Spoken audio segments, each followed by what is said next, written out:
بسم الله الرحمن الرحيم ولله المشرق والمغرب إلى آخر الآيات. ولله المشرق والمغرب، الله دې پر مشرق هدا او مغرب هدا. الله دې پر دسترګر ختنی زوی او دسترګي دوبډنی زوی.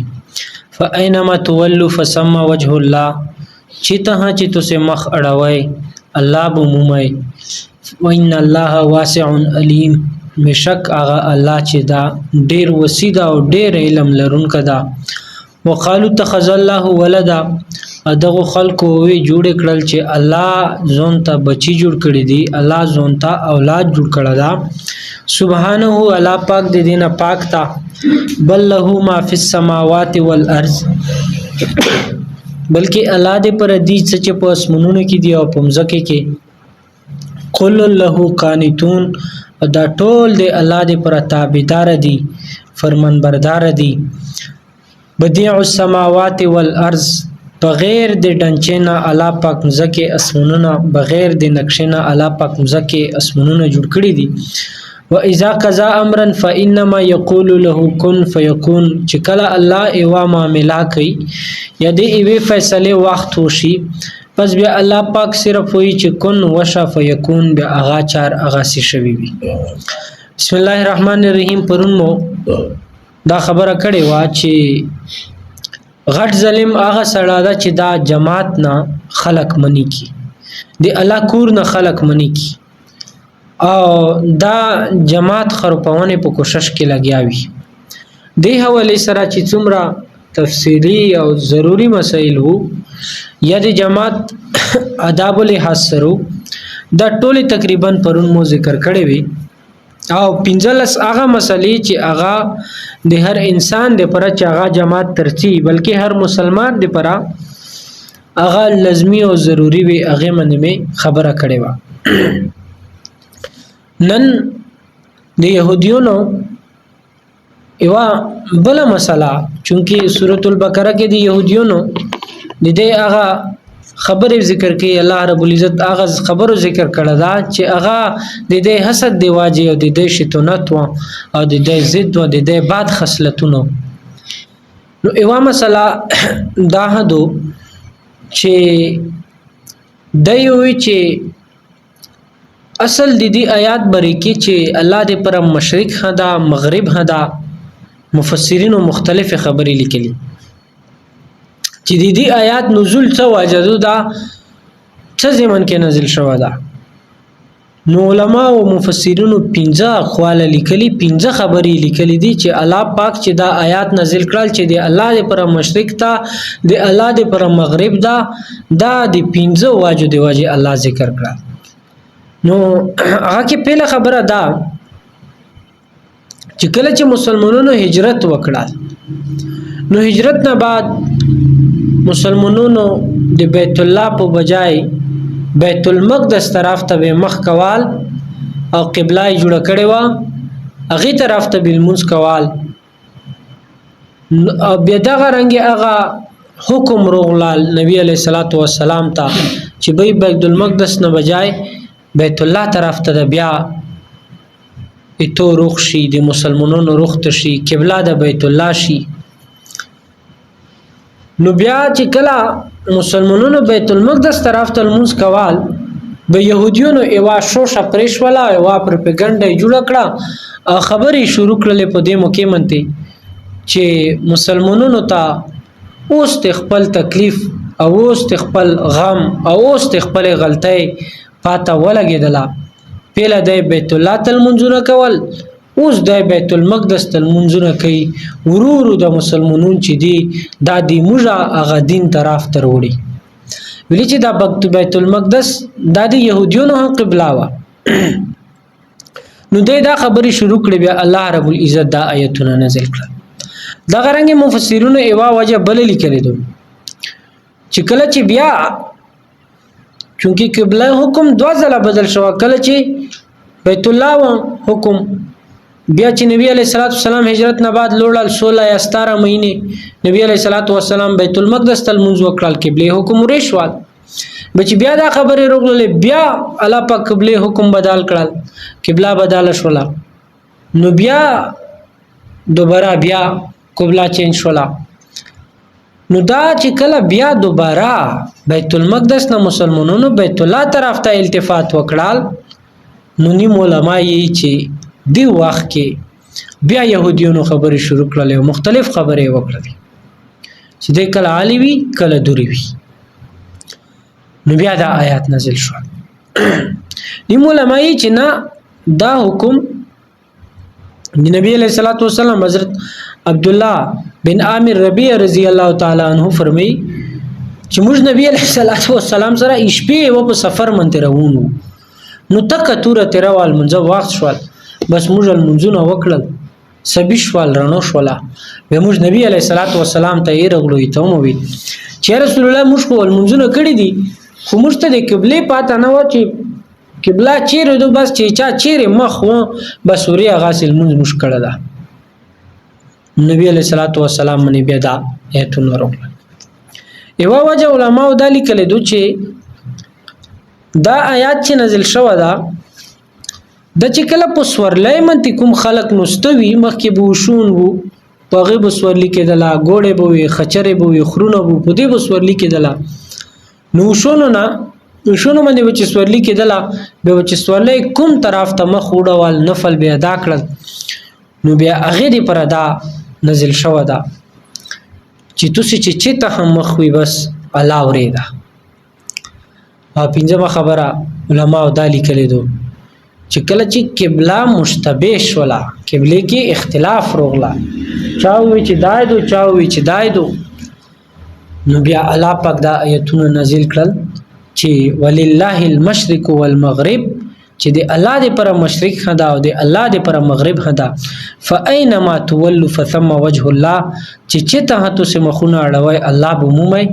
ان الله واسع علیم بشک اعلی ډیر وسید او ډیر علم ولدا او داسې کېدل شي چې مختلف خبرې وي متعدد وجوهات وي او الله پاک د هغه په باره کې یو آیات نازل کی دی وجنه دا 15 واجه مفسرین او علما ورخصتي دي او غایي چې دا بعد خبره نه ده دا داسې کېدل شي چې دا ټوله خبرې وي دا ټوله خبرې وي او آیات دغه په بدله کې یو نازل شوی بهرحال نو اصل مقصد دا دا چې کوم مشرق طرف ته هم مخ کو که مغرب طرف ته هم مخ کو چې ته هم مخ کو الله مغرب طرف ته دا الله مشرق طرف ته دا الله هر جهت کې دا هر مقام کې دا بلکې هر مقام کې واره ولورا ثم واره ولورا دا چې ته وی الله دا ان الله واسع علیم الله پاک ډیر وسیده که مشرق ته څه څومره وسات کې څه الله بومي که مغرب ته څه الله بومي که شمال ته درومي الله بومي که جنوب ته درومي الله بومي چې ته څه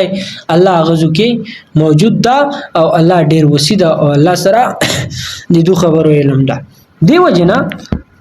مسجود دا صرف د الله ذات ته د قبله طرف ته مخ کول المنس کول دا خو صرف د مسلمانانو د اجتماع چې د کې اجتماعیت وي صرف هغه طرف ته ده کني اصل خو قبله کې څه کمال نشته خو الله پاک یو روح روکړه دا چې به امو حکم دا چې بس تاسو قبله طرف ته المنس کوي نو د الله حکم اطاعت تا کني اصل عبادت خو الله دې پر ده بار وقالو اتخذ الله ولدا او وی دغه خلکو چې الله پاک زون دې پرا اولاد جوړ کړل دا سبحانه الله پاک دې دینه پاک تا بل له ما فی السماوات والارض الله دې پر چې اسمنو کې تمزکی کې دا ټول دي قل له کان قانتون الله دې پر هر ټول شین چې دي دا موتی او دا فرمانبردار دي ګور يهودي دا دعا وکړه چې عزیر علیه السلام چې دا د الله بچا ده عیسیانو دا دعا وکړه چې عیسی علیه السلام چې دا د الله بچا ده مشرکین مکه دا دعا وکړه چې فرشتي چې دي دا د الله لونه دي دا غرنګ د مریم علیه السلام بری کې دا خبره وشوله. خدا خبره د سره نوٹ کې تفسیر محاسن القرآن لیکلی دي چې د دې چې دا دعا کوله یا يهوديونو یا عیسایونو یا مشرکین مکه چې الله دې پر وزیر علی السلام بچا دا یا عیسی علیه السلام دا یا فرشتي دی الله بچی دي. دې مطلب تفسیر محاسن القرآن لیکلی دي چې دا نه ده لکه څنګه چې دلته کې یو بل طرف ته دی اولاد او د پلور د ابنیت یا د ابویت نسبت کیږي، داسې نه بلکې دې داسې و چې دی وی چې چونکه دا د الله پاک مقربین دي او موږ چې د عبادت وکړو د نختیون جوړ کو بیا به د په واجبانته الله پاک څوکي موږ مافیو کی نو دا شرک تا دیو جنا قرآن اتخاذ ولد دې پر استعمال کړه چې د الله دې پر بچي وګڼل او بل دادو چې الله دې پر اولاد نشته دا. قل هو الله احد الله الصمد لم يلد ولم يولد ولم يكن له كفوا احد. لکه څنګه چې انسان وی پلوري وی یا پلور وی غي بچي وی تاسو خو الله دې پرشتانه هغه منه قرآن کې عقلي دلایل رغلي دلته دار غولي دي. بل منطقي دلیل په دې منته دادا چې کله چې یو اولاد وی بچا وی هغه د پلور جز وی او هر جز هر یو کل چې وی د خپل جز محتاج وی. کل مطلب چې یو شای پوره کیږي هغه اجزا به کټه کیږي هغه ته دا محتاج وی دا بیا کل جوړیږي چې څومره اجزا دي سره ملاوي نوي بیا دا کل نشي جوړیدل نو دا محتاج ده. نو الله پاک ذات خو محتاج ده نه الله دې پر هو احتیاج شته نه چې الله دې پر احتیاج نشته بیا الله ذات بسیط تا او بیا غي طرف ته د اولاد نسبت کول دا درست نه دي. دا غرانګي اولاد چې وی اولاد دا د ابا مشبه وی چې کوم جنس ته اباوي هغه به دیغي بچي وي کعبای انسان وی نو بچا به انسان وی کعبای حیوان نو بچا به حیوان وی کعبای سپابلیکا نو بچا به سپابلیکا وی. نو الله رب العزت ته پر خو لیسا کمثلی شیء دیغي مثل شتانا نظیر شتانا مشابهت څوک شتانا دا خو مخلوق تا انسانون چې څومره دي دا خو مخلوق دي الله پاک نو الله خالق ته دا مخلوق ته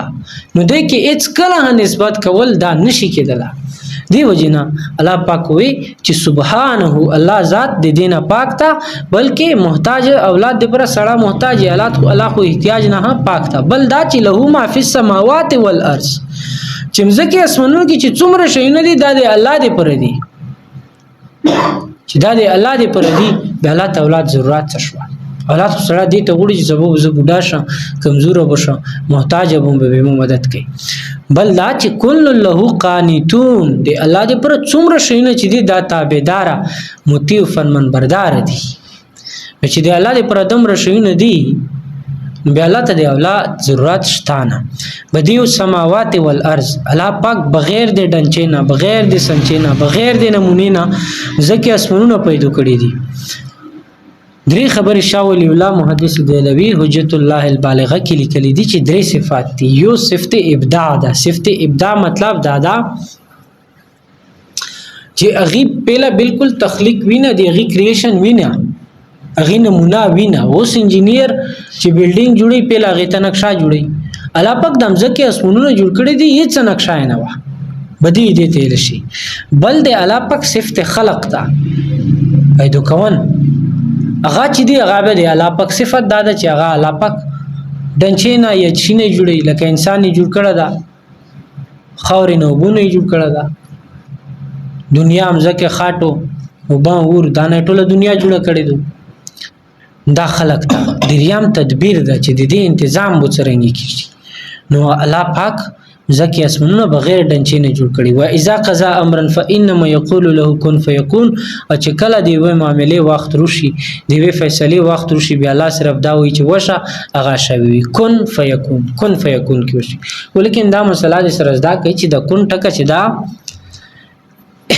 دی مطلب دا نه دی چې الله پاک حکم ته کوي چې وشه به کیږي دی الله پاک د صفاتو یو تعبیر داسې دا چې کن بیا غاشوي کني چې دی الله دې پر هر شای متی دا نو بیا خو الریډي متی دی بغه ته د حکم کوونی ضرورت څه ده نو کن تعبیر دادا چې دی الله صفت دادا دی الله صفات داسې دي چې الله څه غوړي بس هغه شوی هغه سکیږي هغه په فیصله سره هغه په حکم سره هغه په مشیت سره هغه په اراده سره هغه شوی بیا الله پک ته حکم کوونی ضرورت نشته خو د کون ټکه مطلب دا ده چې دا یو تعبیر ایر کړه ده چې د الله صفت داسې ده فیکون هغه شوی الله پک د عمل کوونی توفیق نصیب کې واخر دعوانا